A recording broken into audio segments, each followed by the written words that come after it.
আসসালামু আলাইকুম বন্ধুরা, আল্লাহর অশেষ রহমতে আশা করি আপনারা সকলেই ভালো আছেন। হযরত দাউদ আলাইহিস সালাম ছিলেন বনি ইসরাইল সম্প্রদায়ের একজন নবী ও রাসূল।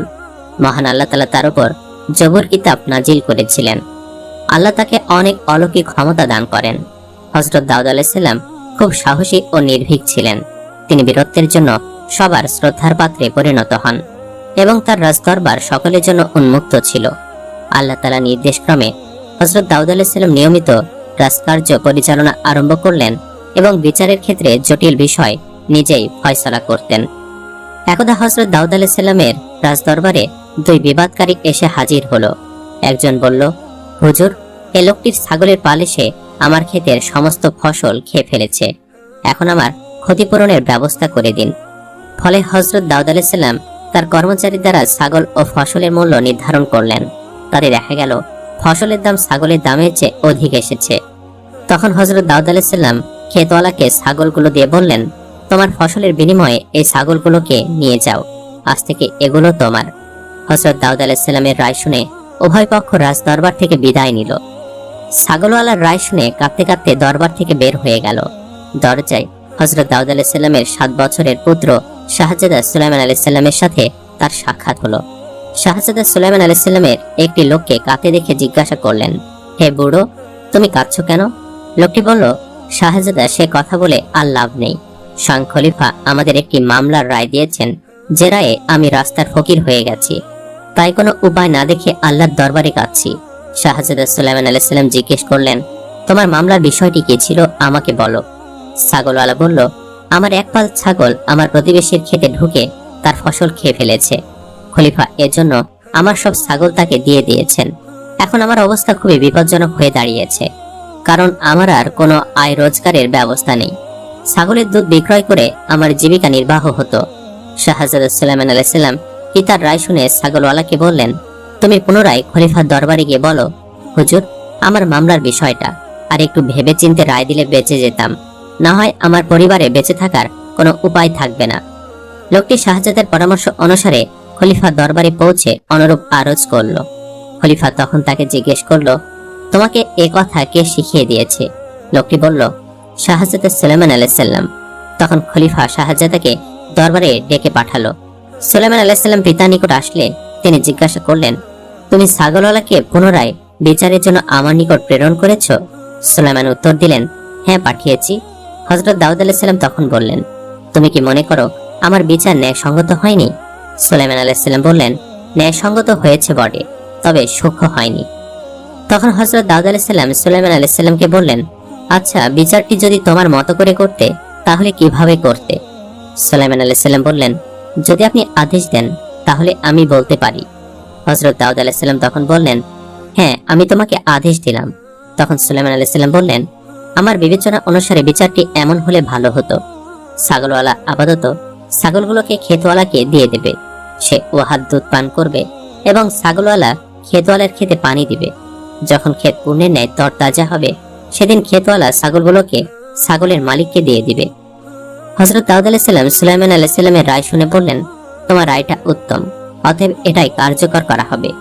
হযরত দাউদ আলাইহিস সালাম সুলাইমান আলাইহিস সালামের বিচক্ষণতা দেখে তখনই মনে করেছিল যে আল্লাহ তাআলা তাকে একদিন শ্রেষ্ঠ মর্যাদাবান করে প্রতিষ্ঠিত করবেন। আর একদিনের ঘটনা, হযরত সুলাইমান আলাইহিস সালামের অনুপস্থিতিতে এক বৃদ্ধা এসে হযরত দাউদ আলাইহিস সালামের নিকট নালিশ করল এবং বলল, হে আল্লাহর খলিফা, আমি আমার বাসায় অভুক্ত ছেলেমেয়ে ও মেহমান রেখে আমি কিছু আটা আনতে যাই, যা দিয়ে তাদের খাবারের ব্যবস্থা করব। আমি সে আটা নিয়ে আসার পরে হঠাৎ বাতাস এসে আমার আটাগুলো উড়িয়ে নিয়ে যায়। তাই আমি এখন খুবই দুশ্চিন্তাগ্রস্ত, কারণ খালি হাতে বাসায় গিয়ে মেহমান ও ছেলেমেয়েদের সম্মুখে কি দেব? আমার বাসায় অন্য কোনো খাবার নেই, অতএব আপনি বাতাসের বিচার করুন। হযরত দাউদ আলাইহিস সালাম বৃদ্ধার অভিযোগ শুনে খুবই সমস্যায় পতিত হলেন। তিনি তখন বৃদ্ধাকে বললেন, বৃদ্ধা মা, আমি বাতাসের বিচার কিভাবে করব? বাতাস আমার অধীন নয়, তাই তাকে হাজির করা সম্ভব নয়। তার চাইতে আমি আমার নিজের টাকা থেকে 5 আটা দিচ্ছি, তুমি এটা দ্বারা রুটি করে মেহমানদের আপ্যায়ন করো। বৃদ্ধা এ কথায় রাজি হলে হযরত দাউদ আলাইহিস সালাম তাকে 5 আটা দিয়ে বিদায় করলেন। বৃদ্ধা খলিফা দরবার থেকে বিদায় নিয়ে যখন সম্মুখে দরজায় গিয়ে পৌঁছালো, তখন শাহজাদা সুলাইমান আলাইহিস সালামের সাথে তার সাক্ষাৎ হলো। হযরত সুলাইমান আলাইহিস সালাম বৃদ্ধা মহিলাকে দেখে বললেন, কি হয়েছে বৃদ্ধা? খলিফার দরবারে ভিক্ষা নিতে এসেছিলে বুঝি? বৃদ্ধা বলল, না বাবা, আমি আসছিলাম বাতাসের বিরুদ্ধে মামলা দায়ের করার উদ্দেশ্যে, কিন্তু খলিফা আমার অভিযোগ গ্রহণ করলেন না। তিনি আমাকে কিছু আটা দিয়ে বিদায় করলেন। হযরত সুলাইমান আলাইহিস সালাম তখন ঘটনার বিবরণ জানতে চাইলেন। বৃদ্ধা তাকে তখন সম্পূর্ণ ঘটনা খুলে বলল। তখন হযরত সুলাইমান আলাইহিস সালাম বললেন, তুমি পুনরায় খলিফার নিকট চলে যাও এবং বলো যে, খলিফা, আমি আপনার নিকট এসেছি বিচার প্রার্থী হয়ে, ভিক্ষা নিতে আসিনি। অতএব আমি এ আটা নিব না, আপনি আমার অভিযোগের বিচার করুন। তাই বৃদ্ধা শাহজাদার কথা অনুসারে খলিফার নিকট গিয়ে নতুন করে তার অভিযোগ পেশ করল। খলিফা তখন খুবই মুশকিলে পড়লেন। তিনি বৃদ্ধা মহিলাকে 10 মণ আটা দিয়ে রাজি করলেন। বৃদ্ধা যখন আটার বস্তা বহনকারীদেরকে নিয়ে যখন পূর্বের স্থানে পৌঁছালো, তখন শাহজাদা সুলাইমান আলাইহিস সালাম তাকে জিজ্ঞাসা করলেন, কি হে বৃদ্ধা, তোমার অভিযোগের বিচার পেয়েছো নাকি ভিক্ষা নিয়ে বাড়ি যাচ্ছ? তখন বৃদ্ধা খলিফার ব্যবহারের কথা বলল। তখন হযরত সুলাইমান আলাইহিস সালাম বললেন, তুমি আরো অনেক কিছু পাবে, এজন্য তুমি পুনরায় খলিফার নিকট গিয়ে বাতাসের বিচার প্রার্থী হও, ভিক্ষা নিয়ে বিদায় হইও না। বৃদ্ধা দেখলো খলিফার নিকট গেলে তার সম্পদ বৃদ্ধি পায়। অতএব শাহজাদার ন্যায় এক বিরাট ব্যক্তিত্বের কথায় সে আবার যাবে, তার ভয়ের কোনো কারণ নেই। খলিফা রাগ করলে সে শাহজাদার কথা বলবে, তাই এ সমস্ত চিন্তা করে সে খলিফার নিকট গিয়ে বলল, হুজুর, অভিযোগের বিচার না করে আমাকে ভিক্ষা বাড়িয়ে দিলেন, এতে কিয়ামতের দিন আপনি ন্যায় বিচারক বলে দাবি করতে পারবেন?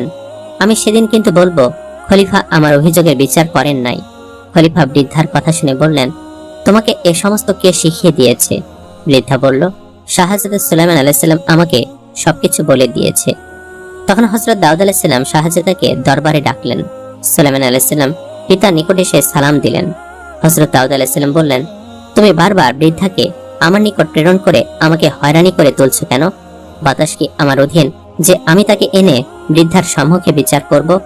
এটা একটা অসম্ভব ব্যাপার। অতএব এ বিষয়ে বৃদ্ধাকে তুমি পুনঃ পুনঃ কেন প্রেরণ করেছো? পিতার কথা শুনে হযরত সুলাইমান আলাইহিস সালাম বললেন, হে আল্লাহর খলিফা, আপনি আল্লাহর নিকট দোয়া করলে বাতাস অবশ্যই আপনার নিকটে এসে হাজির হবে। তখন আপনি তার জবানবন্দি শুনে ন্যায় বিচার করবেন, না হয় আপনি ন্যায় বিচারের গাফিলতি করছেন বলে কিয়ামতের দিন ভীষণ বিপদের সম্মুখীন হবেন। আপনার দোয়ার পরে যদি আল্লাহ বাতাসকে আপনার দরবারে হাজির না করে দেন, তখন আপনার আর কৈফিয়ত দেবার মতো কথা থাকবে না। কিন্তু বাতাসকে হাজির করার দোয়া না করে আপনি বৃদ্ধাকে বিদায় করতে পারেন না। বিষয়টি গভীরভাবে চিন্তা করে হযরত দাউদ আলাইহিস সালাম সুলাইমানকে বললেন, হ্যাঁ, তোমার কথা যুক্তিসঙ্গত। অতএব চলো আমরা বাপ বেটা মিলে আল্লাহর দরবারে বাতাসকে হাজির করার দোয়া করি। এই বলে দুইজন নবী আল্লাহর দরবারে হাত তুললেন। দুইজন উঁচু পর্যায়ের নবীর দোয়া আল্লাহ তাআলা বেকার করে দিতে পারেন না। তিনি বাতাসকে একটি আকৃতি করে হযরত দাউদ আলাইহিস সালামের দরবারে হাজির করে দিলেন। ফলে বাতাস নবী দ্বয়কে সালাম করে তাদের সম্মুখে দণ্ডায়মান হয়ে রইল। হযরত দাউদ আলাইহিস সালাম তখন বাতাসকে জিজ্ঞাসা করলেন, তুমি এই বৃদ্ধার আটা কেন উড়িয়ে নিয়েছো? বাতাস উত্তর দিল, হে আল্লাহর খলিফা, বৃদ্ধা যখন আটা নিয়ে বাসায় ফিরছিল, তখন গভীর সমুদ্রে একটি জাহাজের তলদেশ ছিদ্র হয়ে যাত্রীরা ও বহু মূল্যবান দ্রব্যাদি তলিয়ে যাচ্ছিল। এ সময় যাত্রীরা নিয়ত করে, যদি তাদের জাহাজ এই বিপদ থেকে রক্ষা পায়, তাহলে তারা জাহাজের সকল মালামাল গরিব দুঃখীকে দান করবে। এ সমস্ত যাত্রীর মধ্যে অনেক নেককার লোক ছিলেন, যাদের দোয়া কবুল করে জাহাজ উদ্ধারের নিমিত্ত আমাকে নির্দেশ প্রদান করেন। আমি তখন বৃদ্ধার আটা উড়িয়ে নিয়ে সে জাহাজের তলদেশের ছিদ্র বন্ধ করে দেই। ফলে জাহাজ ও যাত্রীরা মৃত্যুর বিপদ থেকে রক্ষা পায়। হযরত দাউদ আলাইহিস সালাম জিজ্ঞেস করলেন, জাহাজটি এখন কোথায়?